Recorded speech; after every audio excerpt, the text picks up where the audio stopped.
So, ito ang ating mga carrier. Hipsit carrier, hipsit carrier, hipsit only. Ito carrier. Baby and Me. Ang ganda po ng brand din na to. Ayan. So, itong Coperta ba yan? Ano kasi to, hindi siya foam. Ay, hindi siya foam. Hindi siya styro. Plastic. So, ito, parang styro lang to. Ito parang styro. That's why selling low. Ito kasi, hard. Plastic siya kasi binuksan ko plastic. Ang ganyan. Tapos ito sa, ayan, ganito. Para hindi kayo mangalay. Ayan. So, ito naman, ang ganda po nito, oh. Meron pa siyang hood din. Tapos may hipset. Ang ganda, oh, malambot. Malambot yung upuan for baby. Wala po siyang issue.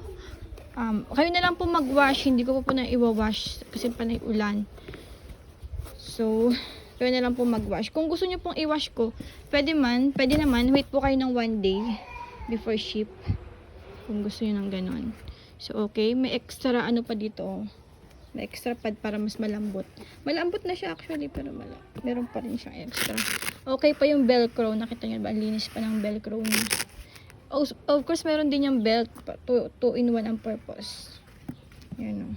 Hindi ko na nakabit. So, ito isa, may pocket there. Ang daming pocket niya na. Oh. So, okay din yung mga belt. At okay din yung velcro.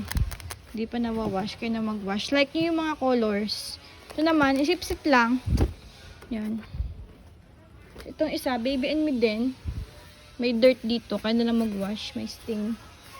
Pero bago pa yung color. Hindi pa faded. Okay rin yung mga belt. Carrier po to.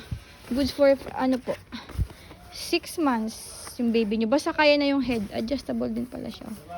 Tatanggalin nyo lang tong zipper. Yung zipper yun. Adjustable. Yung hips. Ang ganda rin po ng quality niya. Ang ganda ng tela. So, ayan po. May pocket. So, ayan. Okay din yung mga belt. Wala yung mga putol. Walang putol-putol. Okay yung mga velcro. Yan. Yan po.